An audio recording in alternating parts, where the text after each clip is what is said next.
Queríamos que nos contara acerca de este libro que está presentando ahora, de qué es lo que trata, qué es lo que vamos a poder leer ahí.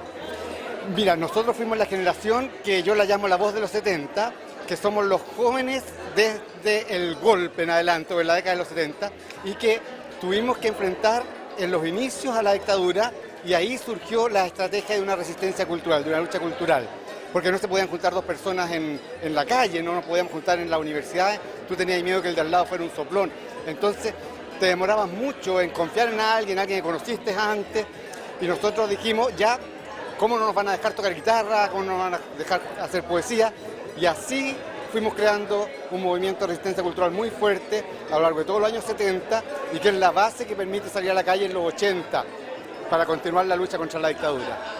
¿Cómo era pretender hacer periodismo en aquellos años, cierto, con la dictadura encima, a poder ido abriendo su espacio? Recuerdo que al principio no había nada, la revista Mensaje quizás fue la primera que lograba salir, y luego se fueron abriendo un poco más de espacio, surgen ustedes y otros medios también. Claro, Mensaje estaba bajo el alero de la iglesia, de los jesuitas, la fundó el padre Hurtado en el 52, no paró, pero lo censuraron.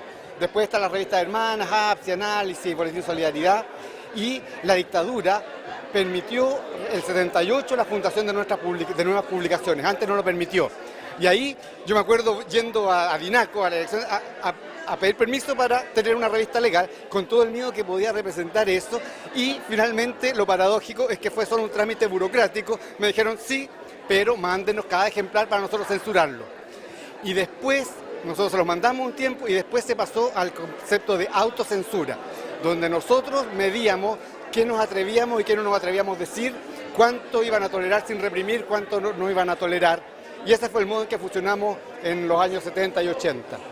¿Cómo surge un poco la idea de hacer todo esto de los cancioneros? Para muchos y para mi generación, por ejemplo, nosotros aprendimos a tocar guitarra con la bicicleta, sí, con los cancioneros. Sí. ¿Cómo surge? Mira, te quiero decir dos cosas. Por un lado, la revista nació primero para ser la voz del movimiento cultural orgánico que levantamos en ese tiempo. Pero hay un momento en que un compañero del equipo de la bicicleta y su director, el Álvaro Godoy, que era el que hacía la música, dice, juguémosla y saquemos un ejemplar del Silvio, un cancionero del Silvio. Y nosotros dijimos, el Silvio cubano, no, y entonces todos dijimos, ya, la jugamos, pero no la hagamos en chico, salgamos a kiosco. Y nos conseguimos plata, y hicimos un tiraje, hacíamos 2.000 revistas, hicimos un tiraje de 10.000, contratamos una distribución, salimos a kiosco, y fue impresionante porque ahí estaba el Silvio, el músico cubano prohibido por la dictadura, en todos los kioscos de Chile el año 80, 81. Bueno, y cuando hicimos eso, descubrimos que se nos vino un gran público juvenil. Y dijimos, ¿qué hacemos?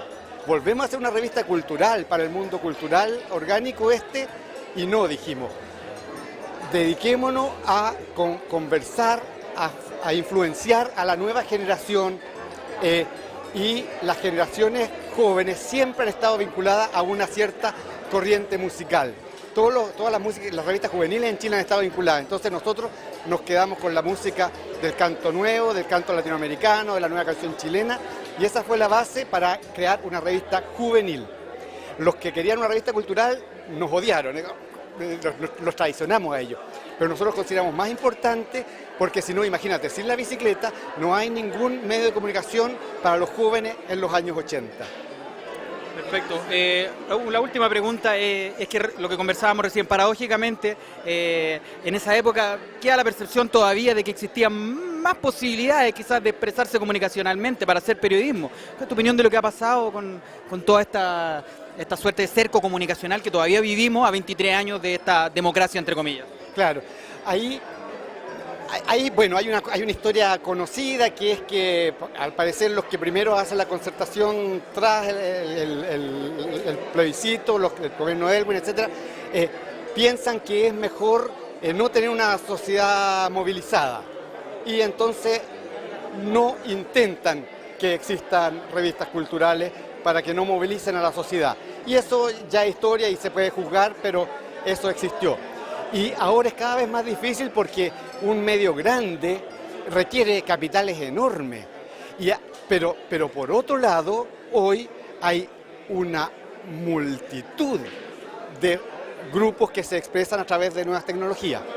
Entonces, quizás, existe un Mercurio, existe una Tercera, y ahí existe el invento del Clinic, pero quizás no haya posibilidad de tener revistas grandes porque ¿quién las financiaría? No sé, pero si nosotros hubiéramos estado en esta época y hubiéramos hecho resistencia a la dictadura a través de las redes sociales, a lo mejor no habría habido bicicleta también, ¿no?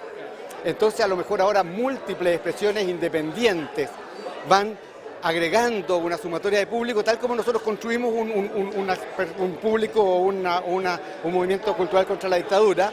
Ahora, la otra cosa es que en ese tiempo había un objetivo muy claro, muy fuerte y muy definitivo, que era echar a Pinochet. Ahora, ¿dónde, cómo se construye la fuerza colectiva? ¿Hacia dónde queremos construir la fuerza colectiva? Es un poco lo que yo decía, ¿cuál es el desafío para este tiempo, para nuestra generación y para la generación de ustedes? Perfecto, muchas gracias. Gracias a ustedes y adelante, por fuerza. Gracias. Chao.